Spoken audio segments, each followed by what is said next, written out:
Hello everyone good morning welcome to my mini blog. तो ये मुझे सका उठिकी तौक जाऊँगी ब्रश करने।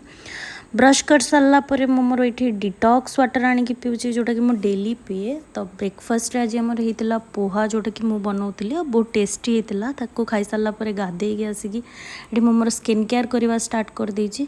स्किन केयर कर सारापर ऑफिस काम करने को स्टार्ट कली। तापर घर को आज माछ आसीथिला तो माछ एटा मु धोउछि धोईकी से लुण हल्दी देकी गोलौछि गोलैकी फ्राए करी। ये फ्राए कर सारापर लंच रे आज आमर पखाड़ होता। तापर इवनिंग मुझे चा बनाऊँगी जो मो हाथ भल हुए। तापर ये मुझे कैफे जावाई रेडी होउछि श्रद्धा सहित। श्रद्धार मोर कैफे गलु कैफे ये आम कैफे पहुँचिकी डिसाइड करचु कि कौन ऑर्डर करूँ। तापर मु लास्ट श्रद्धा को देदेली कि तू ही ऑर्डर कर। तापर ये ऑर्डर देवाई मुझे जाऊँगी।